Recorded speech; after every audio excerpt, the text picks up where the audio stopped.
Ladies and gentlemen, welcome to Chanel Jasmine, the best novel Chanel for romantic stories. Hai guys, selamat datang di channel Jasmine, channel terbaik untuk menyimak novel-novel romantis. Mohon dukung channel ini dengan subscribe, like dan share video-video yang ada di channel ini. Terima kasih.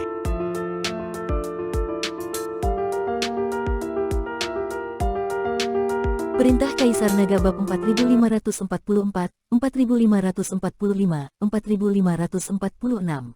Dev ingin melihat seperti apa penguasa wilayah barat itu, tetapi dia menyadari bahwa dia sama sekali tidak dapat memandang langsung ke arah penguasa wilayah barat.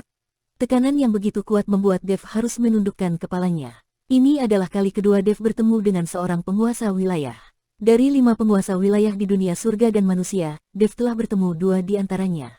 Namun, Tuan Si saat ini mengangkat kepalanya sedikit dan menatap dingin penguasa wilayah barat itu. Hanya dengan satu tatapan, tubuh penguasa wilayah barat itu bergetar hebat. Maaf mengganggu, mohon maaf, silakan lanjutkan. Setelah mengatakan itu, tubuh penguasa wilayah barat langsung berubah menjadi kilatan cahaya dan menghilang.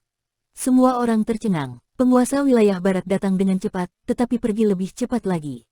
Seolah-olah dia tidak pernah muncul. Baik dari pihak aliansi penyegel iblis maupun kekaisaran Xiao, semuanya kebingungan. Tuan Si, ini, Dev mengangkat kepalanya, tetapi menemukan bahwa penguasa wilayah barat sudah lama pergi. Jangan pikirkan dia, fokuslah untuk berlatih dengan baik dan tingkatkan kekuatanmu secepatnya. Tuan Si menepuk pundak Dev. Baik, Dev mengangguk dengan sungguh-sungguh. Tuan Si kemudian memandang ke arah Xiao Feng dan berkata, aku sudah katakan, Dev adalah keberuntungan besar bagi kekaisaran Xiao kalian. Kini saatnya keberuntungan itu datang. Setelah berkata demikian, Tuan Si melambaikan tangannya, dan tiba-tiba sebuah cahaya keemasan masuk ke dalam kehampaan. Namun, tidak lama kemudian, cahaya itu meledak di langit, menyebarkan butiran cahaya keemasan yang memenuhi seluruh wilayah kekaisaran Xiao. Cahaya keberuntungan ini akan memberikan kekaisaran Xiao tambahan keberuntungan selama 3000 tahun. Dalam 3000 tahun ini, tidak ada yang bisa mengguncang kekaisaran Xiao kalian, kata Tuan Si dengan tenang.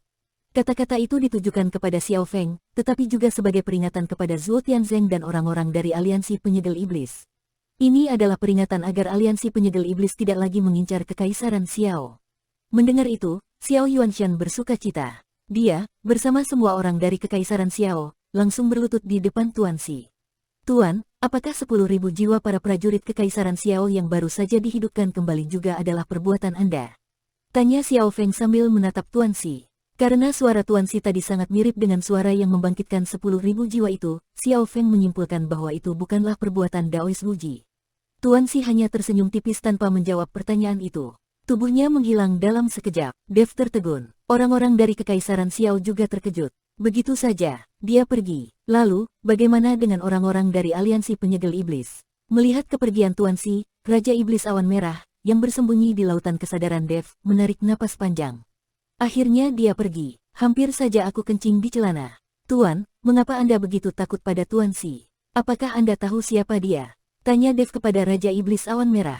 Anak kecil, jangan terlalu banyak bertanya. Kalau dia bilang untuk fokus berlatih, maka fokuslah berlatih, jawab Raja Iblis Awan Merah.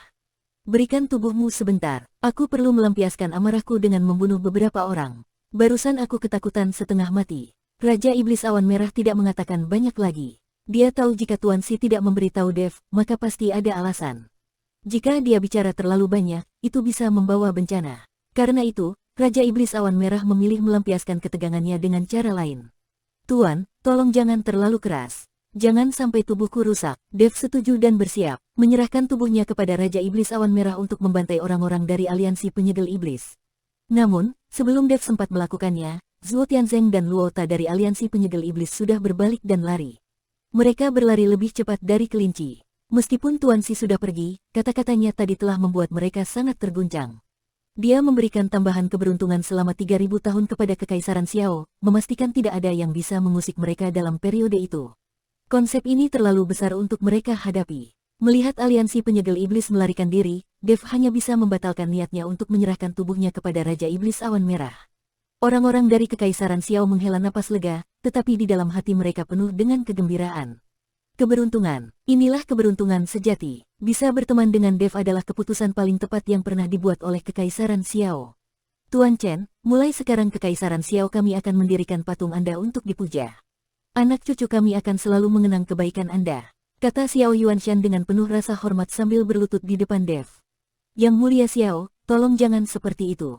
Tidak perlu serendah hati seperti itu, jawab Dev sambil buru-buru membantu Xiao Yuanshan berdiri. Tuan Chen, Anda sudah mendapatkan begitu banyak kantong penyimpanan. Mengapa tidak memeriksa apa saja isinya? Kata Ji-yun, mengingatkan Dev. Mendengar itu, Dev mengangguk dan segera membuka kantong penyimpanan yang dia dapatkan. Kantong penyimpanan milik orang-orang aliansi penyegel iblis ini ternyata penuh dengan sumber daya yang melimpah, terutama kantong milik Zhuo Tianzeng yang berisi persembahan selama 100 tahun dari aliansi penyegel iblis.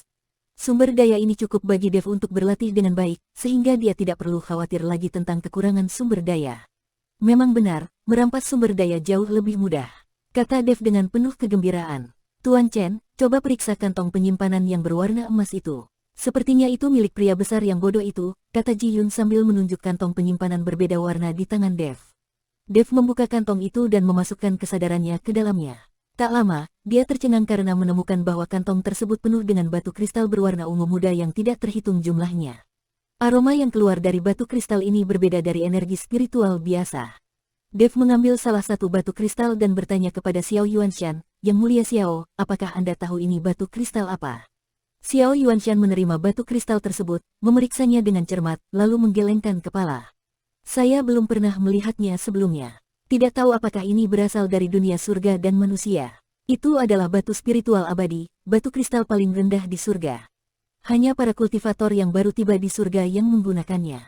Batu ini mengandung campuran energi abadi dan energi spiritual, jadi auranya tidak murni, jelas Raja Iblis Awan Merah kepada Dev. Banyak kultivator yang akan naik ke surga juga suka menggunakan batu ini untuk berlatih agar transisi dari energi spiritual ke energi abadi lebih lancar. Perubahan energi seperti ini memang membutuhkan proses. Batu spiritual abadi, sampah di surga, tetapi di dunia surga dan manusia ini, mungkin dianggap sebagai batu kristal tingkat atas, kata Dev sambil mempraktikkan teknik kondensasi hatinya. Batu di telapak tangannya langsung diserap. Batu ini tidak berguna bagi kultivator biasa karena mereka tidak bisa menyerap energi abadi, hanya energi spiritual. Jadi, masih lebih baik menggunakan batu spiritual biasa. Untuk para kultivator abadi, batu ini juga kurang efektif karena mereka hanya bisa menyerap energi abadi darinya, sehingga lebih baik menggunakan batu abadi. Namun bagi kamu, yang bisa menyerap energi spiritual dan energi abadi, batu ini adalah harta karun, kata Raja Iblis Awan Merah dengan nada kagum. Teknik kondensasi hati milik Dev memang luar biasa. Teknik itu memungkinkan dia menyerap hampir semua jenis energi, membuat batu spiritual abadi menjadi sumber daya terbaik baginya. Dev sangat gembira. Kemudian, dia menemukan sebuah peta yang agak kekuningan dari kantong penyimpanan milik Luota. Melihat peta itu, Dev langsung mengenalinya sebagai peta lengkap dunia surga manusia, dengan pembagian 5 wilayah yang sangat jelas. Namun, di salah satu sudut wilayah selatan, ada bagian yang dilingkari dengan tinta merah. Dev memeriksa peta itu lama, tetapi tidak menemukan apapun yang istimewa di bagian yang dilingkari merah itu. Yang mulia Xiao, seberapa baik Anda memahami wilayah-wilayah di dunia surga dan manusia? Tanya Dev kepada Xiao Yuanshan. Saya memahami cukup banyak, namun, setelah perang antara para dewa dan iblis, batas wilayah dunia surga dan manusia telah berubah. Apa yang ingin Anda ketahui, Tuan Chen? Xiao Yuanshan balik bertanya. Yang mulia Xiao, coba lihat di bagian yang dilingkari merah ini, tempat apa sebenarnya ini?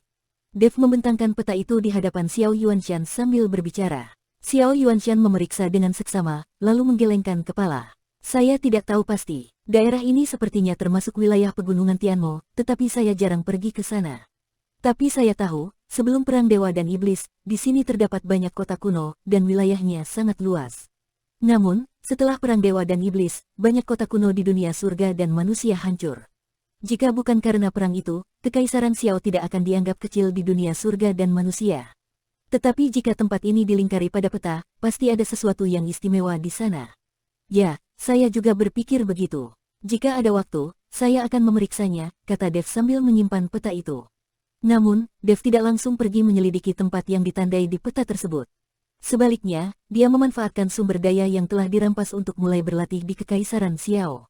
Sementara itu, Xiao Yuanshan menggunakan waktu ini untuk memulai rekonstruksi ibu kota kerajaan. Dengan keberuntungan selama 3000 tahun, mereka tidak perlu khawatir lagi terhadap pembalasan dari aliansi penyegel iblis. Sementara itu di markas besar aliansi penyegel iblis, Zhuo Tianzeng dan yang lainnya kembali dengan tergesa-gesa. Luota duduk di kursi pemimpin, sementara Zhuo Tianzeng dan para ahli aliansi penyegel iblis lainnya berdiri di kedua sisi dengan kepala tertunduk. Kekalahan kali ini benar-benar menjadi pukulan besar bagi mereka. Bahkan ketika penguasa wilayah muncul, dia langsung melarikan diri ketakutan. Apalagi yang bisa mereka lakukan? Luota, yang duduk di kursi utama, terus-menerus meneguk minuman keras. Sebagai seseorang yang pernah mati, rasa takut terhadap kematian kini tertanam dalam dirinya dengan sangat mendalam. Dia bahkan tidak berani kembali ke 10 istana karena tidak tahu bagaimana menjelaskan hal ini kepada pemimpin istana. Suasana di markas besar aliansi penyegel iblis sangat mencekam. Setelah beberapa saat, Luota bangkit, dan semua orang langsung memusatkan perhatian padanya. Ikuti aku ke 10 istana, kata Luota kepada Zhuo Tianzeng. Penatua Luo, saya pergi juga tidak ada gunanya, jawab Zhuo Tianzeng dengan gugup. Dia juga tidak ingin menghadapi pemimpin 10 istana. Kamu harus ikut, masih ada ahli seperti itu di dunia surga dan manusia, dan kamu bahkan tidak melaporkannya. Itu adalah kelalaianmu, kata Luota dengan marah. Penatua Luo, dulu Tuan Zhou sepertinya pernah mengingatkan Anda bahwa Dev didukung oleh seorang ahli, kata Zhuo Tianzeng, mencoba membela diri. Tapi Anda tidak percaya dan mengatakan bahwa Anda bisa membunuh mereka semua dengan satu pukulan. Kurang ajar, bentak Luota dengan marah. Saya hanya asal bicara waktu itu.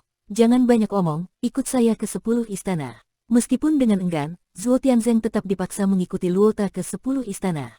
Ketika mereka tiba di 10 istana, pemimpin 10 istana sudah menunggu mereka.